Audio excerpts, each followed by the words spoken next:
ಶಾಂತಿ TV YouTube channel subscribe ಮಾಡಿ, bell icon press ಮಾಡಿ.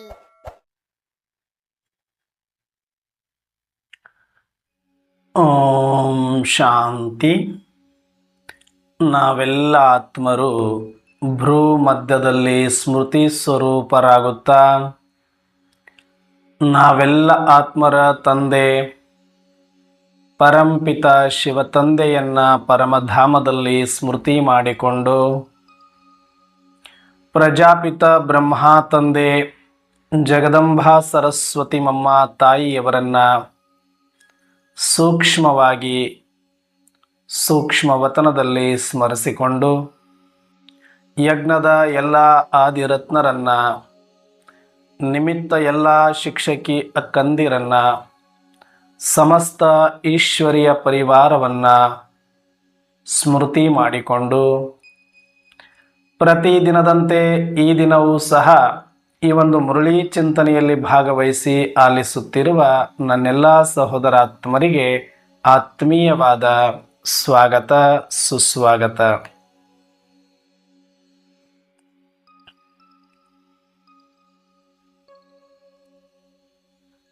ಈ ದಿನ ಶಿವತಂದೆ ಮುರಳಿಯಲ್ಲಿ ಅನೇಕ ಮಹಾವಾಕ್ಯಗಳನ್ನು ಕೊಟ್ಟಿದ್ದಾರೆ. ಅದರಲ್ಲೂ ವಿಶೇಷವಾದ ಸ್ಲೋಗನ್ ಇದೆ. ಆ ಸ್ಲೋಗನ್ ಕುರಿತಾಗಿ ಸಂಕ್ಷಿಪ್ತವಾದ ಚಿಂತನೆಯನ್ನು ಮಾಡೋಣ. ಈ ದಿನದ ಸ್ಲೋಗನ್ ಆಗಿದೆ, ಹಾರುವ ಕಲೆಯಲ್ಲಿ ಹಾರುತ್ತಾ ಇರುವುದೇ ಜಂಜಾಟಗಳ ಬೆಟ್ಟಗಳನ್ನು ಪಾರು ಮಾಡುವುದಾಗಿದೆ. ಜಂಜಾಟಗಳು, ಟೆನ್ಷನ್, ಒತ್ತಡ, ಏನೆಲ್ಲ ಪರಿಸ್ಥಿತಿಗಳನ್ನು ಪಾರು ಮಾಡಬೇಕು ಅಂದರೆ ನಾವು ಭೂಮಿ ಮೇಲೆ ಇರಬಾರದು. ಹಾರುವ ಕಲೆಯಲ್ಲಿ ಹಾರುತ್ತಾ ಇದ್ದರೆ ಬೆಟ್ಟಗಳು ತಾವಾಗಿಯೇ ಕೆಳಗಡೆ ಹೋಗ್ತವೆ, ದೂರ ಸರಿತವೆ, ಹಿಂದೆ ಹೋಗ್ತವೆ ಅಂತ ಇದರ ಅರ್ಥ. ಏನಿಂಗಂದ್ರೆ ಹಾರುವ ಕಲೆಯಲ್ಲಿ ಹಾರುತ್ತಾ ಇರುವುದೇ ಜಂಜಾಟಗಳ ಬೆಟ್ಟವನ್ನ ಪಾರು ಮಾಡುವುದಾಗಿದೆ. ಇವತ್ತು ನಾವೆಲ್ಲರೂ ಕೂಡ ಜ್ಞಾನವನ್ನ ಪಡೆದಿದ್ದೇವೆ. ನಮ್ಮ ಶಕ್ತಿ ಅನುಸಾರವಾಗಿ ನಾವು ಈ ಮಾರ್ಗದಲ್ಲಿ ನಡೀತಾ ಇದ್ದೇವೆ. ಶಕ್ತಿ ಅನುಸಾರವಾಗಿ ಈ ಮಾರ್ಗದಲ್ಲಿ ನಡೀತಾ ಅನೇಕ ರೀತಿಯ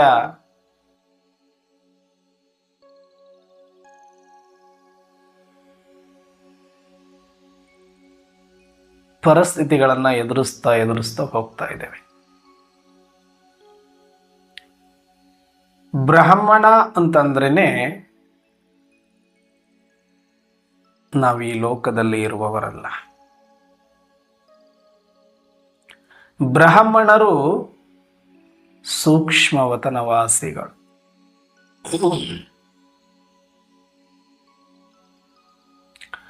ಬ್ರಾಹ್ಮಣರು ಈ ಶರೀರದಲ್ಲಾಗಲಿ ಭೂಮಿಯ ಮೇಲಾಗಲಿ ಸ್ಥೂಲ ಸಾಕಾರ ಪ್ರಪಂಚದಲ್ಲಿ ಇರುವವರು ಅಲ್ಲ.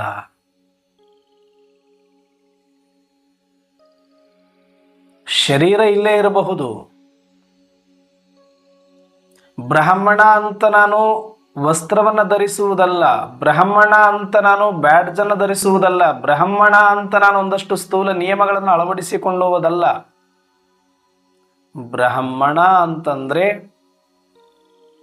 ದೇಹ ಅಭಿಮಾನವನ್ನ ತೊರೆದು ಆತ್ಮ ಅಭಿಮಾನದಲ್ಲಿ ಸ್ಥಿತನಾಗಿ ದೇಹ ಬಂಧನದಿಂದ ಬಿಡಿಸಿಕೊಂಡು ಸೂಕ್ಷ್ಮ ಶರೀರಧಾರಿಯಾಗಿ ಸೂಕ್ಷ್ಮ ವತನದಲ್ಲಿ ನೆಲೆಸುವುದು.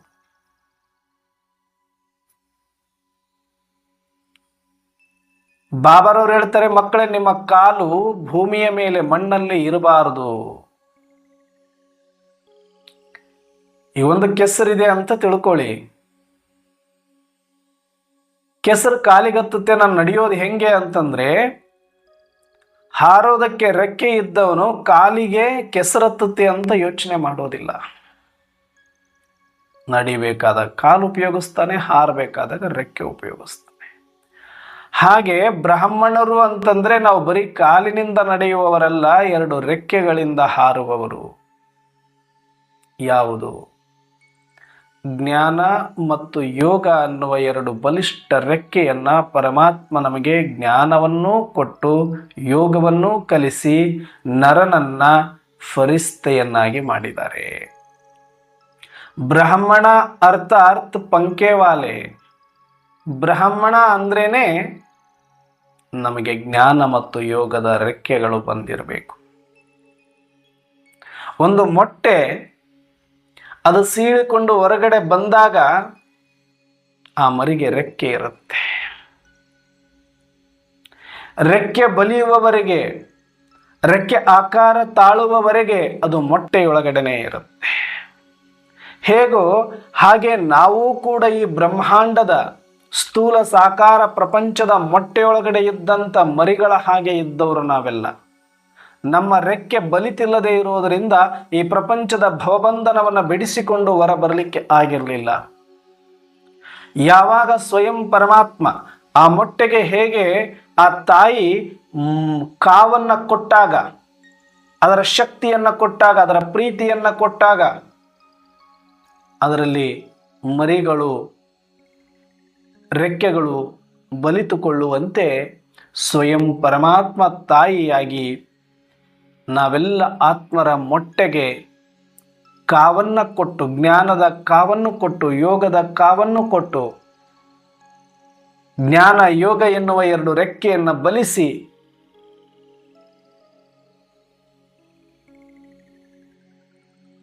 ನಮ್ಮನ್ನ ಈ ಬ್ರಹ್ಮಾಂಡದ ಭವಬಂಧನದ ಮೊಟ್ಟೆಯಿಂದ ಹೊಡೆದುಕೊಂಡು ಹೊರಬರುವಂಥ ಶಕ್ತಿಯನ್ನು ಕೊಟ್ಟಿದ್ದಾರೆ. ಅದಕ್ಕೆ ನಾನು ಬ್ರಾಹ್ಮಣ. ಯಾಕೆ ಬ್ರಾಹ್ಮಣರು ಶ್ರೇಷ್ಠ ಅಂದ್ರೆ ಬ್ರಾಹ್ಮಣರು ನೆಲದ ಮೇಲೆ ನಡೆಯುವವರು ಅಲ್ಲ. ಬ್ರಾಹ್ಮಣರು ಬರೀ ಕಾಲಿನ ಮೇಲೆ ಆಧಾರವಾಗಿರುವವರಲ್ಲ, ರೆಕ್ಕೆಗಳ ಮೇಲೆ ಆಧಾರಿತ ಆಗಿರುವವರು. ಹಂಗಂದ್ರೆ ಫರಿಸ್ತೆಗೂ ಮತ್ತು ಬ್ರಾಹ್ಮಣರಿಗೂ ವ್ಯತ್ಯಾಸ ಇಲ್ವಾ ಅಣ್ಣವ್ರೆ ಅಂದ್ರೆ ಖಂಡಿತ ಇಲ್ಲ. ಬ್ರಾಹ್ಮಣಸೋ ಫರಿಸ್ತ ಅಂದ್ರೆ ಯಾವಾಗ ಬ್ರಾಹ್ಮಣ ಜ್ಞಾನ ಅರ್ಜನೆಯನ್ನು ಮಾಡಿಕೊಳ್ಳುವಾಗ ಬ್ರಾಹ್ಮಣ, ಯೋಗವನ್ನು ಅಭ್ಯಾಸ ಮಾಡುವಾಗ ಬ್ರಾಹ್ಮಣ, ಪುರುಷಾರ್ಥಿ ಬ್ರಾಹ್ಮಣ, ಸಂಪನ್ನ ಬ್ರಾಹ್ಮಣ ಆದೆ ಅಂತಂದ್ರೆ ರೆಕ್ಕೆ ಬಲಿತಿದೆ ಅಂತ ಅರ್ಥ.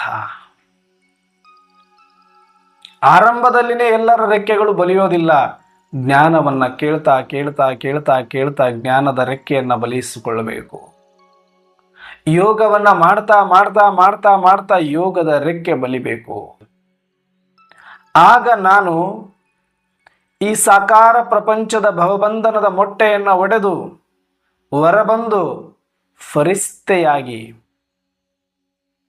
ಯಾವಾಗ ಬೇಕೋ ಆವಾಗ, ಎಲ್ಲಿ ಬೇಕೋ ಅಲ್ಲಿ ಇಡೀ ಪ್ರಪಂಚದಲ್ಲಿ ಪರ್ಯಟನೆ ಮಾಡಿಕೊಂಡು ಶರೀರವನ್ನು ಯಾವಾಗ ಬೇಕೋ ಆವಾಗ ಬಳಸಿಕೊಳ್ಳುವಾತ ಬ್ರಾಹ್ಮಣ. ಅವತರಿತ ಆತ್ಮನಾಗಿರಬೇಕು ಅಂತ ಹೇಳ್ತಾರೆ ಬಾಬಾರು. ಮಮ್ಮರವರು ಕೂಡ ಅದನ್ನೇ ಹೇಳ್ತಾ ಇದ್ರು. ನಾನು ಯಾವಾಗಲೂ ಕೂಡ ಮೇಲೆ ಇರ್ತೇನೆ, ಪರಮಧಾಮದ ಸ್ಮೃತಿಯಲ್ಲೇ ಇರ್ತೇನೆ. ಯಾವಾಗ ಈ ಶರೀರದಲ್ಲಿ ಅವಶ್ಯಕತೆ ಇದೆಯೋ ಆಗ ಮಾತ್ರ ನಾನು ಪ್ರವೇಶ ಆಗ್ತೇನೆ. ಅಂದ್ರೆ ಆತ್ಮನೇ ಹೋಗ್ಬಿಟ್ಟಿತ್ತು ಹಾಗೇನಲ್ಲ, ಸ್ಮೃತಿಯಿಂದ ಹೋಗಿತ್ತು. ಸ್ಮೃತಿಯಿಂದ ಹೋಗಿದ್ರು. ಆ ಸ್ಮೃತಿಗೆ ಪರ್ಫೆಕ್ಟ್ ಆಗ್ಲಿಕ್ಕೆ ಈ ಜ್ಞಾನ ಮತ್ತು ಯೋಗದ ರೆಕ್ಕೆಗಳ ಸಹಾಯ ಬೇಕು. ಅದು ತಲುಪಲಿಕ್ಕೆ ಸ್ಮೃತಿ ಕರೆಕ್ಟ್ ಆಗಿ. ಸ್ಮೃತಿ ಎಲ್ಲರಿಗೂ ಇದೆ, ಆದರೆ ಎಲ್ಲಿಡಬೇಕು ಆ ಸ್ಮೃತಿ? ಪರಮಧಾಮದಲ್ಲಿನೇ, ಪರಮಾತ್ಮನಲ್ಲಿಯೇ ಇಡಬೇಕು ಅಂತಂದ್ರೆ ಜ್ಞಾನದ ತಿಳುವಳಿಕೆ, ಯೋಗದ ಅನುಭವ ಇರಬೇಕಾಗುತ್ತೆ. ಆಗ ಸ್ಮೃತಿ 1 ಸೆಕೆಂಡಿನಲ್ಲಿ 3 ಲೋಕವನ್ನ ದಾಟಿ ಪರಮಧಾಮವನ್ನ ಸೇರ್ಲಿಕ್ಕೆ ಸಾಧ್ಯ ಆಗುತ್ತೆ. ಮತ್ತೆ ನಾವೆಲ್ಲ ಬ್ರಾಹ್ಮಣರಾಗಿಲ್ವಾ? ಬ್ರಾಹ್ಮಣರಾದ ಮೇಲೂ ಕೂಡ ನಮಗಿಷ್ಟೆಲ್ಲ ಪರಿಸ್ಥಿತಿಗಳು ಬರ್ತಾ ಇದೆ. ಏನೆಲ್ಲ ಜಂಜಾಟಗಳ ಮಧ್ಯೆ ಸಾಕಾಗಿ ಹೋಗಿದೆ ಅಂದರೆ ನಾವು ಮೊಟ್ಟೆಯೊಳಗಿರುವ ಮರಿಯ ಹಾಗೆ ಇದ್ದೀವಿ. ಪುರುಷಾರ್ಥಿ ಬ್ರಾಹ್ಮಣರಾಗಿದ್ದೇವೆ, ಸಂಪನ್ನ ಬ್ರಾಹ್ಮಣರಾಗಲಿಲ್ಲ. ಎಲ್ಲಿಯ ತನಕ ಒಂದು ಮೂರ್ತಿ ಶಿಲ್ಪಿಯ ಕೈಯಲ್ಲಿ ಸಿಕ್ಕಾಗ ಅದು ಒಂದು ಕಲ್ಲು ಶಿಲೆ, ಅದನ್ನ ಕೆತ್ತುತ್ತಾ ಕೆತ್ತುತ್ತಾ ಕೆತ್ತುತ್ತಾ ಆಕಾರ ಒಂದು ರೂಪ ಕೊಡ್ತಾ ಹೋಗ್ತಾನೆ, ಅದಕ್ಕೊಂದು ಸ್ಕೆಚ್ ಆಗ್ತಾನೆ, ಅದಾದ ಮೇಲೆ ಹೇಟಗಳನ್ನ ಕೊಟ್ಟು ಕೊಟ್ಟು ಕೊಟ್ಟು ಕೊಟ್ಟು ಆಕಾರಕ್ಕೆ ತರ್ತಾನೆ. ಯಾವಾಗ ಅದು ಸುಮ್ಮನೆ ಬಿದ್ದಾಗ ಅದನ್ನ ಕಲ್ಲು ಅಂತ ಕರಿತೀವಿ, ಶಿಲೆ ಅಂತ ಕರಿತೀವಿ. ಅದು ಶಿಲ್ಪಿಯ ಕೈಗೆ ಸಿಕ್ಕು ಒಂದಷ್ಟು ಆಕಾರ ಮಾಡಿ ಒಂದಷ್ಟು ಅದನ್ನ ಕಟ್ಟಲಿಕ್ಕೆ ಆರಂಭ ಮಾಡಿದ್ರೆ ಶಿಲ್ಪ ತಯಾರಾಗ್ತಾ ಇದೆ ಎನ್ನುವಂತ ಹೆಸರು ಬರುತ್ತೆ. ಯಾರಾದ್ರೂ ಬಂದ್ರೆ ಏನು ಮಾಡ್ತಾ ಇದ್ದಾರೆ ಅಂದ್ರೆ ಶಿಲ್ಪವನ್ನ ಕೆತ್ತುತ್ತಾ ಇದ್ದಾರೆ, ಮೂರ್ತಿಯನ್ನ ಮಾಡ್ತಾ ಇದ್ದಾರೆ, ಕೆತ್ತಲ್ಪಡ್ತಾ ಇದೆ. ಒಂದು ತಾಸಿನ ಮುಂಚೆ ಏನಾಗಿತ್ತು, ಬರೀ ಕಲ್ಲಾಗಿತ್ತು. ಆ ಶಿಲ್ಪಿ ಕೈಗೆ ತೆಗೆದುಕೊಂಡು ಅದಕ್ಕೊಂದು ಆಕಾರದ ನಕ್ಷೆಯನ್ನು ಹಾಕಿ ಕೆತ್ತಲು ಕೈಯಲ್ಲಿ ಹಿಡಿದು ಕೂತರೆ ಸಾಕು, ಇದು ಮೂರ್ತಿ ಆಗ್ತಾ ಇದೆ ಅಂತ ಹೆಸರು ಬರುತ್ತೆ. ಕಲ್ಲು ಹೋಗಿ ಮೂರ್ತಿ ಎನ್ನುವ ಹೆಸರು ಬಂತು, ಮೂರ್ತಿ ಕೆತ್ತುತ್ತಾ ಇದ್ದಾರೆ ಅಂತ ಬಂತು. ಆದರೆ ಮೂರ್ತಿ ಆಗಿದೆಯಾ? ಆಗಿಲ್ಲ. ಕಲ್ಲಿಲ್ವಾ? ಕಲ್ಲಿದೆ. ಆದರೆ ಕಲ್ಲು ಅಂತೀವಾ? ಕಲ್ಲು ಅನ್ನೋದಿಲ್ಲ. ಹಾಗೆ ನಾವು ಕೂಡ ಆ ಕಲ್ಲಿನ ಹಾಗೆ ತಮೋಪ್ರಧಾನ ಶೂದ್ರತ್ವದಲ್ಲಿ ವಿಕಾರದಲ್ಲಿ ಬಿದ್ದವರು ನಾವೆಲ್ಲ. ಕಲ್ಲು ಬಂಡೆಗಳ ಹಾಗೆ, ಯಾವ ಕೆಲಸಕ್ಕೂ ಬಾರದವರ ಹಾಗೆ, ಏನೂ ಬೆಲೆ ಇಲ್ಲದವರ ಹಾಗೆ ಬಿದ್ದುಕೊಂಡಿದ್ದವರನ್ನ ಸ್ವಯಂ ಪರಂಪಿತ ಪರಮಾತ್ಮ ಕುಶಲಕರ್ಮಿ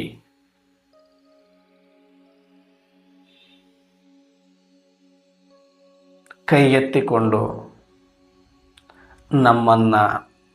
ನಮಗೊಂದು ನಕ್ಷೆ ಹಾಕಿ, ಬ್ರಾಹ್ಮಣ ಸ್ವರೂಪದ ನಕ್ಷೆಯನ್ನು ಹಾಕಿ ಕೆತ್ತಲಿಕ್ಕೆ ಆರಂಭ ಮಾಡಿದ ತಕ್ಷಣವೇ ನಮ್ಮನ್ನು ಬ್ರಾಹ್ಮಣರು ಅಂತ ಕರ್ಕೊಳ್ತೀವಿ ಮತ್ತು ಕರೀತಾರೆ. ಅಲ್ಲಿಯ ತನಕ ಶೂದ್ರರಾಗಿದ್ದವರು, ಸಾಮಾನ್ಯರಾಗಿದ್ದವರು, ಯಾವಾಗ ಪರಮಾತ್ಮನ ಕೈಯಲ್ಲಿ ನಾವು ಸಿಗ್ತೇವೆ, ಪರಮಾತ್ಮನ ದೃಷ್ಟಿಗೆ ನಾವು ಬೀಳ್ತೇವೆ, ಯಾವಾಗ ನಾವು ಪರಮಾತ್ಮನಿಂದ ಬ್ರಹ್ಮನ ಮುಖಾಂತರ ಬ್ರಹ್ಮ ಜ್ಞಾನವನ್ನು ಪಡಿತು ರಾಜಯೋಗವನ್ನು ಕಲೀಲಿಕ್ಕೆ ಆರಂಭ ಮಾಡ್ತೇವೆ, ಪರಮಾತ್ಮನ ಕೈಯೊಳಗಡೆ ನಾವು ಸಿಗ್ತೇವೆ, ಆಗ ನಮ್ಮನ್ನು ಬ್ರಾಹ್ಮಣರು ಬ್ರಾಹ್ಮಣರು ಬ್ರಾಹ್ಮಣರು ಅಂತ ಕರೀತಾರೆ. ಆದರೆ ಸಂಪೂರ್ಣ ಮೂರ್ತಿ ಆಗಿದೆಯಾ? ಆಗಿಲ್ಲ. ಹಾಗಂತ ನಾವು ಕಲ್ಲ ಥರ ಇದ್ದೀವ, ಶೂದ್ರ ಥರದಲ್ಲಿದ್ದೀವ? ಶೂದ್ರರಲ್ಲ. ಬ್ರಾಹ್ಮಣರು ಆಗಿಲ್ಲ, ಶೂದ್ರರು ಅಲ್ಲ ಅಂದಾಗ ಪುರುಷಾರ್ಥಿ ಬ್ರಾಹ್ಮಣರು. ಯಾವಾಗ ಒಂದು ಸಲ ಅದು ಸಂಪೂರ್ಣ ಆಯ್ತು ಮೂರ್ತಿ ಅಂದ್ರೆ ಆಗ ಶಿಲ್ಪಿಯ ಅವಶ್ಯಕತೆ ಬೀಳೋದಿಲ್ಲ. ಅದನ್ನೇನು ಮಾಡ್ತಾನೆ, ಎಷ್ಟು ಪಾಲಿಶ್ ಮಾಡಬೇಕು, ಏನೆಲ್ಲ ಮಾಡಬೇಕು ಅದನ್ನ ಮಾಡಿ ನಂತರ ಅದು ಶಿಲ್ಪ ಅರ್ಧ ಇದ್ದಾಗಲೂ ಯಾರೋ ಕೈ ಮುಗಿಯೋದಿಲ್ಲ. ಆದರೆ ಸಂಪೂರ್ಣ ಆದ ಮೇಲೆ ಎಲ್ಲಿ ಕೆತ್ತಿರ್ತಾರೋ ಅಲ್ಲೇ ಇಡೋದಿಲ್ಲ. ಅದನ್ನು ಕೆತ್ತುವಾಗ ಕಾಲಲ್ಲಿ ಇಟ್ಕೊಂಡು ಕೆತ್ತಬಹುದು, ಕೆತ್ತುವಾಗ ಎಲ್ಲೋ ಅಂಗಳದಲ್ಲಿ ಹಾಕಿ ಕೆತ್ತಬಹುದು. ಆದರೆ ಕೆತ್ತಿ ಮೂರ್ತಿ ಆಯಿತು ಅಂದರೆ ಸಾಕು, ಅದಕ್ಕೆ ಒಂದು ಎಲ್ಲಿಲ್ಲದ ಗೌರವ, ಎಲ್ಲಿಲ್ಲದ ಗೌರವ, ಅದರ ಒಂದು ಮಾನ್ಯತೆ ಬೇರೆ ಆಗಿ ಹೋಗುತ್ತೆ. ಅದರ ಹತ್ರ ಹೋಗ್ಲಿಕ್ಕೆ ಹೆದರ್ತಾರೆ ಜನ, ಅದನ್ನು ಮುಟ್ಟಲಿಕ್ಕೆ ಹೆದರ್ತಾರೆ ಜನ, ಅದಕ್ಕೆ ಭಕ್ತಿ ಭಾವದಿಂದ ನಮಸ್ಕರಿಸ್ತಾ ಇರ್ತಾರೆ. ಆ ಕಲ್ಲನ್ನು ಅಯ್ಯೋ ನಿನ್ನೆವರೆಗೂ ಬಿದ್ದಿದ್ದೆ ನಾನು, ನನ್ನನ್ನು ಎಲ್ಲರೂ ತುಳ್ಕೊಂಡು ಓಡಾಡ್ತಾ ಇದ್ರು, ನನ್ನ ಮೇಲೆ ಎಲ್ಲರೂ ಉಗಿದು ಹೋಗ್ತಾ ಇದ್ರು, ನನ್ನ ಮೇಲೆ ಬಂದು ಕೂತ್ಕೊಂಡು ಏನೆಲ್ಲ ಮಾಡಬಾರದ ಕೆಲಸಗಳನ್ನು ಮಾಡ್ತಾ ಇದ್ರು, ಕುಡಿಯೋದು, ತಿನ್ನೋದು, ತೇಗೋದು, ತಿರುಗೋದು ಎಲ್ಲನೂ ಮಾಡಿದ್ದಾರೆ. ಇವತ್ತೇನಾಯ್ತು, ಇದ್ದಕ್ಕಿದ್ದಂಗೆ ಆ ಕಲ್ಲಿಗೆ ಗೊತ್ತಿಲ್ಲ ನಾನು ಮೂರ್ತಿ ಆಗ್ಬಿಟ್ಟಿದ್ದೀನಿ ಅಂತ. ಅದು ಕಲ್ಲೇ ಅನ್ಕೊಂಡಿದೆ ಅಲ್ವಾ, ಪೆಟ್ಟು ತಿಂತ ಇತ್ತು, ಇವ್ರು ಯಾಕೆ ನನಗಿಷ್ಟು ಕಷ್ಟ ಕೊಡ್ತಾರೆ ಅಂತ ಅನ್ಕೊಳ್ತಿತ್ತು. ಆದರೆ ಆ ಕಷ್ಟ ಸ್ವಲ್ಪ ಸಹಿಸ್ಕೊಂಡ ಮೇಲೆ ಒಂದು ಮೂರ್ತಿ ಆಗ್ತಿದ್ದಂಗೆ ಎಲ್ಲರೂ ಎದ್ದು ನಿಂತು ಕೈ ಮುಗಿತಾರೆ. ಹತ್ರ ಹೋಗ್ಲಿಕ್ಕೂ ಹೆದರ್ತಾರೆ, ಕಾಲಲ್ಲಿ ಇರಲಿ ಕೈಯಲ್ಲಿ ಮುಟ್ಟೋದಕ್ಕೂ ಎದುರುಕೊಳ್ತಾರೆ. ಅವಾಗ ಅರೆ ಏನಾಗ್ಬಿಡ್ತು ಇವರಿಗೆ, ಇಲ್ಲಿ ತನಕ ಹಿಂಗೆಲ್ಲ ನನ್ನ ಕೆಳಗಡೆ ಬಂದು ತುಳಿದು ಏನೆಲ್ಲ ಮಾಡಿ ನನ್ನನ್ನು ಅವಮಾನಿಸುವವರು ಇವತ್ತು ನನ್ನ ಮುಂದೆ ಬಂದು ತಲೆಬಾಗ್ತಾ ಇದ್ದಾರೆ, ನನ್ನ ಹತ್ರಕ್ಕೂ ಬರೋಕ್ಕೆ ಎದುರ್ತಾ ಇದ್ದಾರೆ, ಭಕ್ತಿ ಭಾವಗಳಿಂದ ನನಗೆ ಹೂವುಗಳನ್ನು ಸಮರ್ಪಣೆ ಮಾಡ್ತಿದ್ದಾರೆ. ಬರೀನು ಮೂರ್ತಿ ಆಗಿದೆ. ಅದಕ್ಕೆ ಫೀಲಿಂಗ್ಸ್ ಬಂತು. ಯಾರು ತುಂಬಿದ್ದ ಫೀಲಿಂಗ್ಸು? ಇದು ವೇಸ್ಟ್ ಅಂತ ಇದ್ದಾಗ ಕಾಲಲ್ಲಿ ಹಾಕಿ ತುಳಿದವರು ಇವರೇ. ಅದು ಸ್ವಲ್ಪ ಆಕಾರಕ್ಕೆ ಬಂದ ಮೇಲೆ ಭಕ್ತಿ ಭಾವದಿಂದ ಭಗವಂತನ ಸ್ವರೂಪ ಕೊಟ್ಟವರು ಇವರೇ. ಆ ಕಲ್ಲು ಏನೂ ಮಾಡಲಿಲ್ಲ, ಕಲ್ಲು ಕಲ್ಲಾಗಿಯೇ ಇತ್ತು. ಕೆತ್ತಿದವರು ಬೇರೆ, ಭಾವನೆ ಕೊಟ್ಟವರು ಬೇರೆ. ಕಲ್ಲಿಂದೇನು, ಕಲ್ಲು ಕಲ್ಲಷ್ಟೇ. ಅದು ಅದನ್ನು ತೆಗೆದುಕೊಂಡು ಹೋಗಿ ಅದಕ್ಕಾಗಿ ಒಂದು ಭವ್ಯ ಮಂದಿರವನ್ನ ಕಟ್ಟಿ ನೋಡಿ, ಅದೇ ಕಲ್ಲುಗಳಿಂದ, ಅಂಥದ್ದೇ ಕಲ್ಲಿನ ಜಾತಿಯ ಅನೇಕ ಕಲ್ಲುಗಳಿಂದ ಬೃಹದಾಕಾರವಾಗಿರುವ ಮಂದಿರವನ್ನ ಕಟ್ಟಿ ಅಲ್ಲಿ ಗರ್ಭಗುಡಿ ಅಂತ ಅದಕ್ಕಾಗಿ ಒಂದು ಸಪರೇಟ್ ಮಾಡಿ ಅದರೊಳಗಡೆ ಭವ್ಯ ಮೆರವಣಿಗೆಯಿಂದ ಹಲವು ಧಾನ್ಯಗಳಲ್ಲಿ ಅದನ್ನಿಟ್ಟು ಬಹಳ ಭಕ್ತಿ ಭಾವ ಭಜನೆಯಿಂದ ಅದನ್ನು ಕರ್ತೃ ಗದ್ದಿಗೆ ಮೇಲೆ ಕೂಡಿಸಿ ಅದಕ್ಕೆ ಅಭಿಷೇಕಗಳನ್ನು ಮಾಡಿ, ಹೋಮ ಹವನಗಳನ್ನು ಮಾಡಿ, ಸಿಹಿ ತಿಂಡಿಗಳನ್ನು ಮಾಡಿ, ಹಲವು ಹೂವು ತೋರಣಗಳನ್ನು ಕಟ್ಟಿ, ರಂಗೋಲಿಗಳನ್ನು ಹಾಕಿ, ಧೂಪವನ್ನು ಹಚ್ಚಿ, ದೀಪವನ್ನು ಹಚ್ಚಿ, ಮಂಗಳಾರತಿ ಮಾಡಿ, ಘಂಟಾನಾದದೊಂದಿಗೆ ಭಕ್ತಿ ಭಾವದಿಂದ ಕೈ ಮುಗಿತಾರೆ. ಹೇಗಾಗಿರಬೇಡ ಆ ಕಲ್ಲಿಗೆ, ಹೇಗಾಗಿರಬೇಡ. ಇಮ್ಯಾಜಿನ್ ಮಾಡ್ಕೊಳ್ಳಿ ಒಂದ್ಸಲ ಇದನ್ನ. ಹೇಗಾಗಿರಬೇಡ. 3 ತಿಂಗಳ ಹಿಂದೆ ಮೊನ್ನೆ ಇಲ್ಲಿ ಬಿದ್ದಿದೆ. ಯಾರೂ ನನ್ನನ್ನು ಕೇಳೋರು ದಿಕ್ಕಿರಲಿಲ್ಲ. ತುಳುಕೊಂಡು ಉಗುಳ್ಕೊಂಡು ಓಡಾಡಿದ ಜನ 3 ತಿಂಗಳು ಸಹನೆ ಮಾಡಿಕೊಂಡಿದ್ದಕ್ಕೆ ವರ್ಷಗಟ್ಟಲೆ ನನ್ನನ್ನು ತುಳಿದಿದ್ದಾರೆ, ಉಗಿದಿದ್ದಾರೆ, ಅಲ್ಲಿ ಕೂತು ಮಾಡಬಾರದು ಮಾಡಿದ್ದಾರೆ, ಏನೆಲ್ಲ ಹಿಂಸೆ ಕೊಟ್ಟಿದ್ದಾರೆ. ಅಷ್ಟು ಸಹಿಸ್ಕೊಂಡಿದ್ದೀನಿ, ಏನೂ ಉಪಯೋಗಕ್ಕೆ ಬಂದಿರಲಿಲ್ಲ. ಆದರೆ ಪರಮಾತ್ಮನ ದೃಷ್ಟಿ, ಒಬ್ಬ ಶಿಲ್ಪಿಯ ದೃಷ್ಟಿ ಬಿದ್ದ ಮೇಲೆ ಒಂದು 3 ತಿಂಗಳ ಸಹನೆ ಮಾಡಿಕೊಂಡಿದ್ದಕ್ಕೆ ಇವತ್ತು ಇಡೀ ಜಗತ್ತೇ ತಲೆಬಾಗ್ತಾ ಇದೆ. ಆಶ್ಚರ್ಯದಲ್ಲಿ ಆಶ್ಚರ್ಯ. ಆ ಕಲ್ಲಿಗೇನೂ ಗೊತ್ತೇ ಇಲ್ಲ. ಭಾವನೆ ತುಂಬಿದವರು ನಾವೇ, ಭಕ್ತಿ ತುಂಬಿದವರು ನಾವೇ, ಅದಕ್ಕೆ ಜೀವಂತಿಕೆ ಕೊಟ್ಟವರು ನಾವೇ. ಒಂದು ಕಲ್ಲಿಗೆ ನಾವು ಭಾವನೆಗಳನ್ನು ಅರ್ಪಿಸಿ ಇದು ಶ್ರೇಷ್ಠ ಶ್ರೇಷ್ಠ ಶ್ರೇಷ್ಠ ಅನ್ನುವ ಶುಭ ಸಂಕಲ್ಪಗಳನ್ನು ಮಾಡಿ ಭಕ್ತಿಯನ್ನ ಕೊಟ್ಟಿದ್ದೇ ಆದರೆ, ಅದಕ್ಕೆ ಗೌರವ ಕೊಟ್ಟಿದ್ದೇ ಆದರೆ, ಅದು ಶ್ರೇಷ್ಠ ಆಗಿ ವರದಾನಗಳನ್ನು ಕೊಡುತ್ತೆ ಅನ್ನೋದಾದರೆ ಭಕ್ತಿ ಮಾರ್ಗದಲ್ಲಿ ಚೈತನ್ಯ ಶಿಲ್ಪಗಳು ನಮಗಾಗೋದಿಲ್ವಾ? ಅಸಂಭವನ ಸಂಭವ ಇದೆ. ಆದರೆ ನಾವು ಕೂಡ ನರಮಾನವರಂತೆ ಇದ್ದವರು, ನಾವು ಕೂಡ ಕೆಲಸಕ್ಕೆ ಬಾರದವರಂತೆ ಇದ್ದವರು, ನಮ್ಮನ್ನು ಕೂಡ ಅನೇಕರು ನಿಂದನೆ ಮಾಡಿದ್ದಾರೆ, ಅನೇಕರು ಅನೇಕ ರೀತಿಯಲ್ಲಿ ಉಪಯೋಗಿಸಿಕೊಂಡಿದ್ದಾರೆ. ಏನೆಲ್ಲ ಸಹನೆ ಮಾಡಿದರೂ ಕೂಡ ಯಾವ ಬೆಲೆ ಇರಲಿಲ್ಲ. ಯಾವಾಗ ಆ ಪರಮಾತ್ಮನ ದೃಷ್ಟಿ ನಮ್ಮ ಮೇಲೆ ಬಿತ್ತು, ನಮ್ಮನ್ನು ಪರಮಾತ್ಮ ಕೈಗೆತ್ತಿಕೊಂಡು ಜ್ಞಾನದಿಂದ ಯೋಗದಿಂದ ಕಟ್ಟೆಯಲು ಆರಂಭ ಮಾಡಿ ಮೂರ್ತ ರೂಪವನ್ನು ಕೊಡ್ತಾ ಇದ್ದಾಗ ಇದೇ ಜನಗಳು ನಮಗೆ ಒಂದು ಗೌರವ ಕೊಡಲಿಕ್ಕೆ ಆರಂಭ ಮಾಡ್ತಾರೆ. ಇದೇ ಜನಗಳು ನಮಗೆ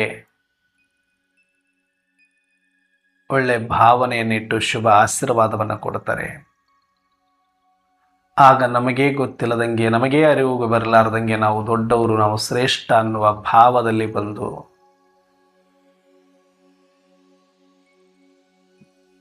ಎಲ್ಲರ ಆಶೀರ್ವಾದದ ಬಲದಿಂದ, ಎಲ್ಲರ ಪ್ರೀತಿಯ ಬಲದಿಂದ, ಪರಮಾತ್ಮನ ದೃಷ್ಟಿಯಿಂದ, ಪರಮಾತ್ಮನ ಕೃಪೆಯಿಂದ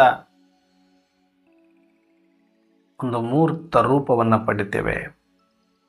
ಆಗ ಪರಮಾತ್ಮ ಸುಮ್ಮನೆ ಬಿಡೋದಿಲ್ಲ. ಯಾರು ತಯಾರಾಗ್ತಾ ಇದ್ದಾರೆ, ಆಕಾರಕ್ಕೆ ಬಂದಿದ್ದಾರೆ, ಅವರಿಗೊಂದು ಗರ್ಭಗುಡಿ ಕಟ್ಟಲಿಕ್ಕೆ ಆರಂಭ ಮಾಡ್ತಾರೆ. ಯಾರಿಂದ? ಮತ್ತೆ ನಮ್ಮಂಥ ಮಾನವರಿಂದ. ಇದೇ ಜನಗಳಿಂದನೇ ಒಂದು ಸಂಘಟನೆಯನ್ನ ಮಾಡಿ, ಸಮೂಹವನ್ನ ಮಾಡಿ,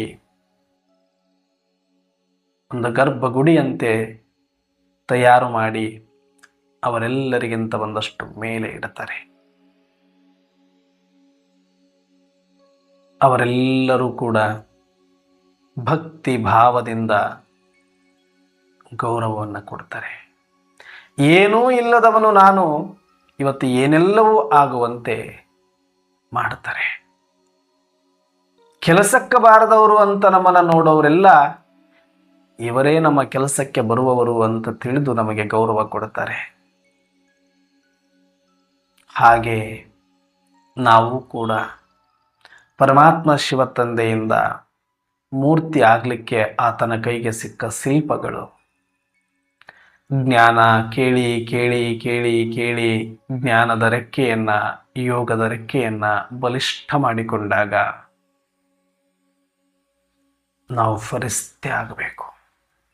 ನಮ್ಮ ಸಂಪನ್ನ ರೂಪ, ಬ್ರಾಹ್ಮಣನ ಸಂಪನ್ನ ಸ್ವರೂಪವೇ ಫರಿಸ್ತ, ಮತ್ತೇನುಲ್ಲ. ಆರಂಭದಲ್ಲಿ ಬ್ರಾಹ್ಮಣ, ಅಂತ್ಯದಲ್ಲಿ ಫರಿಸ್ತ. ಬ್ರಾಹ್ಮಣಸು ಫರಿಸ್ತ, ಸಂಪನ್ನ ಬ್ರಾಹ್ಮಣ.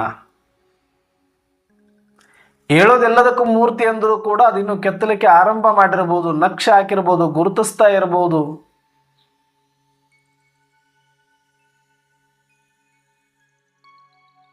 ಬ್ರಾಹ್ಮಣರು.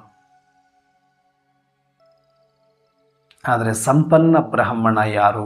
ನಿಜವಾದ ಬ್ರಾಹ್ಮಣ ಜೀವನವನ್ನು ಅನುಭವಿಸುವವರು ಯಾರು ಅಂದರೆ, ಯಾರು ಸದಾ ಕಾಲಕ್ಕಾಗಿ ಈ ಹಳೆಯ ಕಲ್ಲಿನಿಂದ ಮಾರ್ಪಟ್ಟು, ಹಳೆಯ ಕಲ್ಲು ತನ್ನದೇ ಸ್ವರೂಪದಲ್ಲಿದ್ದರೆ ಅದನ್ನು ಯಾರು ಮೂರ್ತಿ ಅನ್ನೋದಿಲ್ಲ.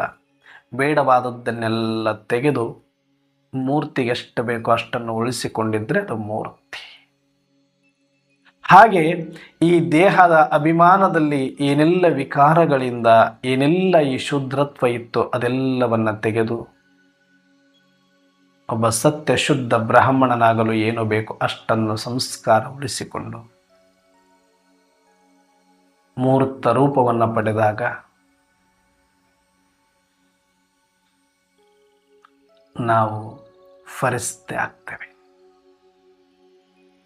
ಬ್ರಾಹ್ಮಣ ಜೀವನ ಅಂತಂದ್ರೆ ಸದಾ ಹಾರುವುದು. ನಾವು ನಡೆಯುವವರಲ್ಲ, ಹಾರುವವರು.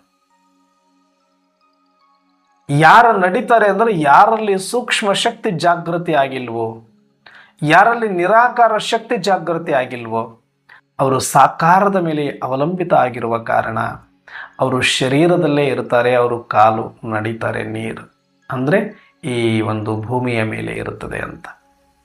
ಹಾಗಂತ ಕಾಲು ಉಪಯೋಗಿಸೋದಿಲ್ವ ಬ್ರಾಹ್ಮಣರು ಅಂದರೆ ಈ ಕಾಲಿನ ಬಗ್ಗೆ ಮಾತಾಡೋದಲ್ಲ.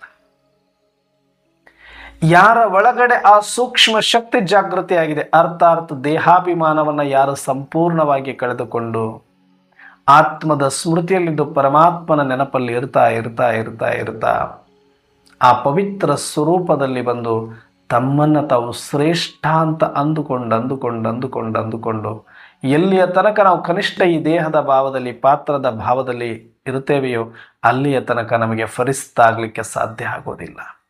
ಯಾವಾಗ ಮೊದಲು ನಮ್ಮನ್ನು ನಾವು ಶ್ರೇಷ್ಠ ಆತ್ಮ, ಪವಿತ್ರ ಆತ್ಮ, ಶಕ್ತಿವಂತ ಆತ್ಮ ಅಂತ ನಮ್ಮನ್ನು ನಾವು ಅಂದುಕೊಂಡು ಅಲ್ಲಿ ಹೆಂಗ ಭಕ್ತಿಯಿಂದ ಎಲ್ಲರೂ ಮೂರ್ತಿಗೆ ಅದು ದೇವರು ದೇವರು ದೇವರು ದೇವರು ಅಂತಂದಾಗ ಅದು ದೇವರೇ ಆಗೋಯ್ತು.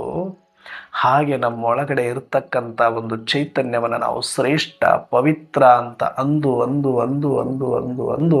ನಾವು ಆ ಸ್ವರೂಪದಲ್ಲೇ ಬಂದು ಬಿಡ್ತೇವೆ. ಅದೇ ಫರಿಸ್ತ್. ಈ ಸ್ಥೂಲ ಶರೀರ ನಾನಲ್ಲ, ನಿರಾಕಾರ ಚೈತನ್ಯ ನಾನು ಅಂತ ತಿಳಿದು ಈ ದೇಹದ ಅಭಿಮಾನವನ್ನು ಸಂಪೂರ್ಣವಾಗಿ ತೆಗೆದು ಹಾಕಿದಾಗ ಒಳಗಡೆ ಸತ್ಯ ಶುದ್ಧ ಫರಿಸ್ತ ಸ್ವರೂಪದಲ್ಲಿ ಉಳಿತದೆ.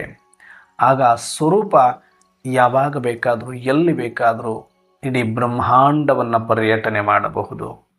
ಪರಮಧಾಮವನ್ನು ಬಿಟ್ಟು ಸೂಕ್ಷ್ಮತನದಿಂದ ಕೆಳಗಡೆ ಎಲ್ಲಿ ಬೇಕಾದರೂ ಯಾವಾಗ ಬೇಕಾದರೂ ಕೂಡ ಆ ಫರಿಸ್ತ ಸ್ವರೂಪದಲ್ಲಿ ಓಡಾಡಬಹುದು.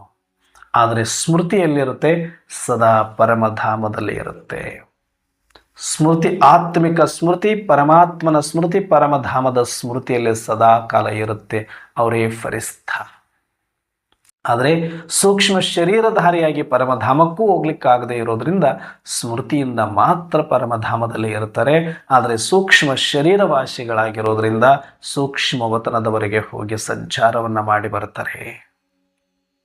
ಸಂಚಾರ ಮಾಡಿ ಬರೋದೇನಿದೆ ಆ ಸೂಕ್ಷ್ಮ ವತನದಲ್ಲೇ ಸದಾ ಕಾಲ ಇರಲಿಕ್ಕೆ ಬಯಸ್ತಾರೆ. ಯಾರು ಮೂರ್ತ ರೂಪ ಸಂಪೂರ್ಣ ಆಗುತ್ತೋ, ಯಾರಿಗೆ ಜ್ಞಾನ ಯೋಗದ ರಕ್ಕೆ ಬಲಿಯುತ್ತೋ, ಯಾರ ಅನುಭವದಲ್ಲಿ ಪ್ರಬುದ್ಧತೆ ಬರುತ್ತೋ, ಯಾರು ಸ್ವಾನುಭಾವಿಗಳಾಗಿರ್ತಾರೆಯೋ, ಅಂತರ್ಮುಖಿಗಳಾಗಿರ್ತಾರೆಯೋ ಅವರು ಈ ಶರೀರದಲ್ಲಿ ಇರಲಿಕ್ಕೆ ಇಷ್ಟಪಡೋದಿಲ್ಲ. ಈ ಭೂಮಿಯ ಮೇಲೆ ನಡಿಲಿಕ್ಕೆ ಇಷ್ಟಪಡೋದಿಲ್ಲ. ಈ ಸಣ್ಣ ಪುಟ್ಟ ಪರಿಸ್ಥಿತಿಗಳಿಗೆ ಘರ್ಷಣೆಗೊಳಗಾಗೋದಿಲ್ಲ. ಅವ್ರ ಮೇಲೆ ಬೇಕಾದಂಥ ಬೆಟ್ಟಗಳಿರಲಿ, ಬೇಕಾದಂಥ ಜಂಜಾಟಗಳಿರಲಿ, ಅವರು ಪೂರ್ತಿ ಮೇಲೆ ಇರೋದರಿಂದ ಅದು ಯಾವುದರ ಎಫೆಕ್ಟ್ ಅವರಿಗೆ ಆಗೋದಿಲ್ಲ. ಅದಕ್ಕೆ ಅವರು ಸದಾಕಾಲ, ವಿಘ್ನಗಳು ಇರೋದಿಲ್ಲಿ ಸಾಕಾರ ಪ್ರಪಂಚದಲ್ಲಿ, ಜಂಜಾಟಗಳು ಇರೋದಿಲ್ಲಿ ಸಾಕಾರ ಪ್ರಪಂಚದಲ್ಲಿ, ಸಾಕಾರ ಶರೀರ, ಸಾಕಾರ ಸಂಬಂಧ, ಸಾಕಾರ ವ್ಯವಹಾರದಲ್ಲಿ. ಹಾಗಾಗಿ ಈ ಸಾಕಾರ ಶರೀರದ ಈ ಪ್ರಪಂಚವನ್ನೇ ಬಿಟ್ಟು ಸಂಪೂರ್ಣವಾಗಿ ಆತ್ಮಿಕ ಸ್ವರೂಪದಲ್ಲಿದ್ದು ದೇಹ ಬಂಧನದಿಂದ ಬಿಡಿಸಿಕೊಂಡು ಜ್ಞಾನ ಯೋಗದ ರೆಕ್ಕೆಯ ಮುಖಾಂತರ ಫರಿಸ್ತೆಯಾಗಿ ಸೂಕ್ಷ್ಮವತನ ನಿವಾಸಿಗಳಾಗುತ್ತಾರೆ. ಎಲ್ಲಿ ಬ್ರಹ್ಮ ನಿವಾಸ ಇದೆಯೋ, ಎಲ್ಲಿ ಮಮ್ಮ ನಿವಾಸ ಇದೆಯೋ, ಎಲ್ಲಿ ಎಲ್ಲ ಆದಿರತ್ನರು ನಿವಾಸವಾಗಿದ್ದಾರೋ ಅಲ್ಲಿಯೇ ಸದಾ ಕಾಲ ಇರಲಿಕ್ಕೆ ಬಯಸ್ತಾರೆ ಸತ್ಯ ಬ್ರಾಹ್ಮಣರು. 24 ಗಂಟೆಯೂ ಕೂಡ ನಾವು ಎಲ್ಲಿರೋರು ಅಂದರೆ, ಯಾರಾದರೂ ಒಂದು ಆಫೀಸ್ ಚೇಂಬರ್ ಇದೆ ಅಂತ ಇಟ್ಕೊಳ್ಳಿ, ಎಲ್ಲಿರ್ತಾರೆ ಅವರು? ಬೇಕಾದಷ್ಟು ದೊಡ್ಡ 100 ಎಕರೆ ಯಾಕ ಆ ಫ್ಯಾಕ್ಟ್ರಿ ಅಥವಾ ಕಂಪನಿ ಇರೋಲ್ದಾಕ, ಗೇಟ್ ಎಲ್ಲಿ ಒಂದು 4 ಕಿಲೋಮೀಟರ್ ಮುಖಾಂತರನೇ ಆರಂಭ ಆಗಿರೋಲ್ದಾಕ. ಆದರೆ MD ಎಲ್ಲಿರ್ತಾನೆ? ಚೇಂಬರಲ್ಲಿ ಇರ್ತಾನೆ. ಎಲ್ಲೋ ಡೋರ್ ಹತ್ರ, ಎಲ್ಲೋ ಕಿಟಕಿ ಹತ್ರ, ಎಲ್ಲೋ ಗೇಟ್ ಹತ್ರ, ಎಲ್ಲೋ ಬೇರೆ ಬೇರೆ ಕಡೆ ಇರೋದಿಲ್ಲ. MD ಭೇಟಿ ಆಗಬೇಕು ಅಂದರೆ ಚೇಂಬರ್ಗೆ ಬರಬೇಕು. ಹೇಗೋ ಹಾಗೆ ಬ್ರಾಹ್ಮಣ ಎಲ್ಲಿರ್ತಾನೆ ಅಂತಂದರೆ ಆತ ಎಲ್ಲೋ ಕೆಳಗಡೆ ಸಾಕಾರ ಪ್ರಪಂಚದಲ್ಲಿ, ಸ್ಥೂಲ ಶರೀರದಲ್ಲಿ, ಸ್ಥೂಲ ಸಂಬಂಧಗಳಲ್ಲಿ, ಸ್ಥೂಲ ವ್ಯವಹಾರದಲ್ಲಿ ಇರಲಿಕ್ಕೆ ಇಷ್ಟಪಡೋದಿಲ್ಲ. ಡೈರೆಕ್ಟ್ ಎಲ್ಲಿರ್ತಾನೆ? ಸೂಕ್ಷ್ಮವತನ್ ಚೇಂಬರ್. ಅದು ನಮ್ಮದು ಬ್ರಾಹ್ಮಣರ ಚೇಂಬರ್ ಎಲ್ಲಿದೆ ಅಂದರೆ ಸೂಕ್ಷ್ಮವತನದಲ್ಲಿದೆ. ಯಾರೇ ಬಂದರೂ ಕೂಡ ಅಲ್ಲಿಗೆ ಬರಬೇಕು ಅಂದರೆ ಪರ್ಮಿಷನ್, ದೇಹಾಭಿಮಾನವನ್ನು ಬಿಟ್ಟವ್ರು ಮಾತ್ರ, ಆ ಪರಿಸ್ಥಿತಿ ಪಾಸ್ ಪಡ್ಕೊಂಡವ್ರು ಮಾತ್ರ ಅಲ್ಲಿಗೆ ಬರಬಹುದು. ಯಾರು ಬಂದಲ್ಲಿ ಡಿಸ್ಟರ್ಬ್ ಮಾಡೋಕ್ಕಾಗಲ್ಲ. MD ಚೇಂಬರಲ್ಲೇ ಇದ್ದರೂ ಕೂಡ ಎಲ್ಲರೂ ಬಂದು ನುಗ್ಗಿ ಹೋಗ್ಲಿಕ್ಕೆ ಆಗೋದಿಲ್ಲ. ಅಲ್ಲಿ ಮೊದಲು ಪರ್ಮಿಷನ್ ತೊಗೊಳ್ಬೇಕು, ಪಾಸ್ ತೊಗೊಳ್ಬೇಕು, ಟೈಮಿಂಗ್ಸ್ ತೊಗೊಳ್ಬೇಕು. ಅದಾದ ಮೇಲೆ ಅವರು ಅವಕಾಶ ಕೊಟ್ಟರೆ ಒಳಗಡೆ ಬರಬೇಕು.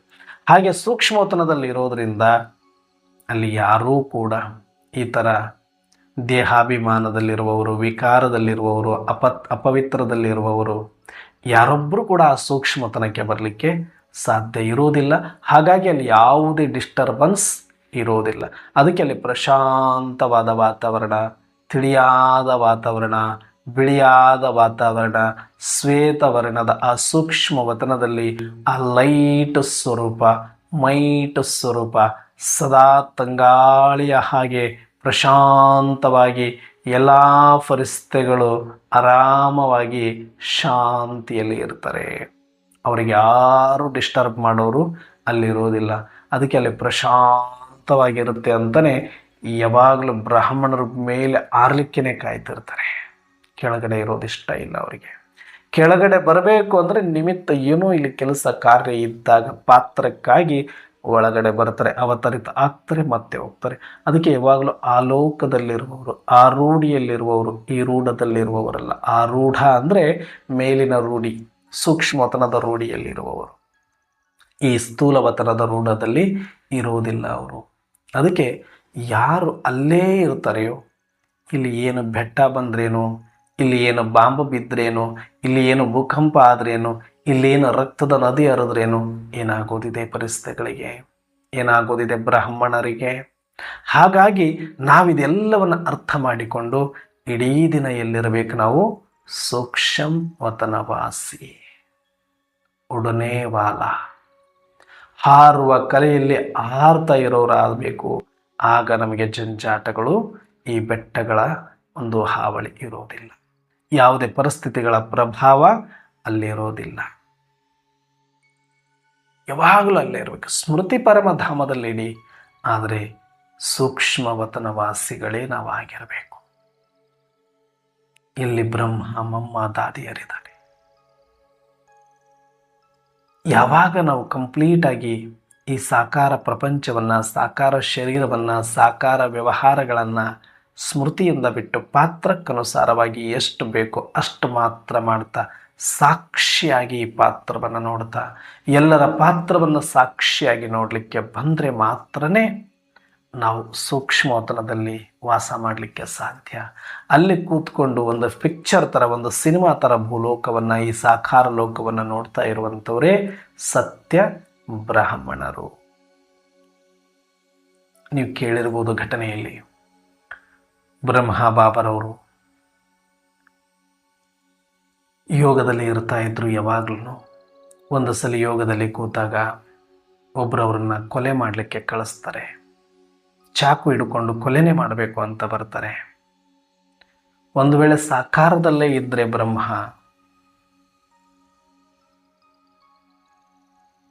ಅವರಿಗೂ ಕೂಡ ಸಾಕಾರವಾದ ಕಲ್ಲೇ ಕಾಣಿಸ್ಬೇಕಾಗಿತ್ತು. ಆದರೆ ಬ್ರಹ್ಮ ಸಂಪೂರ್ಣ ಮೂರ್ತ ಸ್ವರೂಪ ಆಗಿರೋದ್ರಿಂದ, ಫರಿಸ್ತೆ ಆಗಿರೋದ್ರಿಂದ, ಜ್ಞಾನ ಯೋಗದ ರೆಕ್ಕೆ ಬಲಿತಿರೋದ್ರಿಂದ, ಅವರು ಸದಾ ಸೂಕ್ಷ್ಮವತನ ವಾಸಿಗಳೇ ಆಗಿರೋದ್ರಿಂದ ನೋಡಲಿಕ್ಕೆ ಶರೀರ ಇಲ್ಲೇ ಇದ್ದರೂ ಕೂಡ ಅವರಿಲ್ಲಿ ಇರೋದಿಲ್ಲ. ಅವರು ಸದಾ ಸೂಕ್ಷ್ಮವತನ ವಾಸಿಗಳಾಗಿರ್ತಾ ಇದ್ರು. ಆಗ ಬಂದವರಿಗೆ ಇದು ಕಲ್ಲು ಥರ ಕಾಣಿಸ್ಲಿಲ್ಲ. ಅವರಿಗೆ ಇದು ಒಂದು ಮೂರ್ತಿ ಥರ, ಇದು ಒಂದು ದೇವರ ಥರ ಕಾಣಿಸ್ತು. ಯಾವ ದೇವರ ಥರ ಕಾಣಿಸ್ತು? ಯಾರು ಕೊಲೆ ಮಾಡಲಿಕ್ಕೆ ಬಂದಿದ್ರು ಆತ ಸಿಕ್ಕ ಸಂಪ್ರದಾಯದವರಾಗಿರೋದ್ರಿಂದ, ಗುರುನಾನಕರ ಮೇಲೆ ನಂಬಿಕೆ ಇರೋದ್ರಿಂದ ಗುರುನಾನಕನ ಸ್ವರೂಪದಲ್ಲೇ ದರ್ಶನ ಕೊಟ್ಟರು. ಇದು ರಿಯಲ್. ಅವರಿಗೆ ಸಾಕ್ಷಾತ್ ಗುರುನಾನಕರೇ ಅಂತ ಕಾಣಿಸ್ತು. ಯಾಕಂದ್ರೆ ಇದು ಕಲ್ಲಾಗಿದ್ರೆ ಕೊಲೆ ಆಗ್ತಿತ್ತು. ಇದು ಮೂರ್ತಗೊಂಡಿತ್ತು. ಕಲ್ಲಾಗಿದ್ರೆ ಯಾರು ಬೆಲೆ ಕೊಡ್ತಾರೆ? ಯಾರು ಕೊಡೋದಿಲ್ಲ. ಅದೇ ಮೂರ್ತಿ ಆದ್ರೆ ಹೆಂಗ ತಲೆ ಬಾಗ್ತಾರೋ, ಭಕ್ತಿಯಿಂದ ಇರ್ತಾರೋ, ಶರಣಾಗ್ತಾರೋ, ಹಾಗೆ ಬ್ರಹ್ಮ ಬಾಬಾ ಬರೀ ಎಲ್ಲ ಸ್ಥೂಲದಲ್ಲೇ ಇದ್ದಿದ್ರೆ, ಅವ್ರು ಕಲ್ಲಿನ ಹಾಗೆ ಕಂಡಿದ್ರೆ, ಒಬ್ಬ ನರಮಾನವನ ಹಾಗೆ ಕಂಡಿದ್ರೆ ಅವತ್ತೊಂದು ಕೊಲೆ ಆಗಬಹುದಿತ್ತು. ಆದರೆ ಬ್ರಹ್ಮ ಸಂಪೂರ್ಣವಾಗಿ ಸೂಕ್ಷ್ಮವತನವಾಸಿಯಾಗಿರೋದ್ರಿಂದ, ಸಂಪೂರ್ಣ ಬ್ರಾಹ್ಮಣ ಮೂರ್ತ ಸ್ವರೂಪವನ್ನು ತಾಳಿರೋದ್ರಿಂದ, ಅವರು ಸದಾ ಅಲ್ಲೇ ಇರೋದ್ರಿಂದ ಈ ಕಲ್ಲು ಕಲ್ಲಾಗಿರಲಿಲ್ಲ. ಸಾಕಾರ ಶರೀರ ನರನಾಗಿರಲಿಲ್ಲ, ನರ ನಾರಾಯಣ ಸ್ವರೂಪವನ್ನು ಪಡೆದುಕೊಂಡಿದ್ದ. ಹಾಗಾಗಿ ಆತನಿಗೆ ಗುರುನಾನಕರ ಸ್ವರೂಪದಲ್ಲಿ ಕಾಣಿಸಿದಾಗ ಆತ ಕೊಲೆ ಮಾಡಲಿಕ್ಕೆ ಬಂದವನನ್ನು ಕೂಡ ಬಾ ಮಗು ಅಂತ ಕರೆದ್ರು. ಮಗು ಅಂತ ಕರೆದಿದ್ದಾರೆ ಅಂತಂದ್ರೆ ಯಾವ ಸ್ಥಿತಿಯಲ್ಲಿ ಇವರಿದ್ದಾರೆ?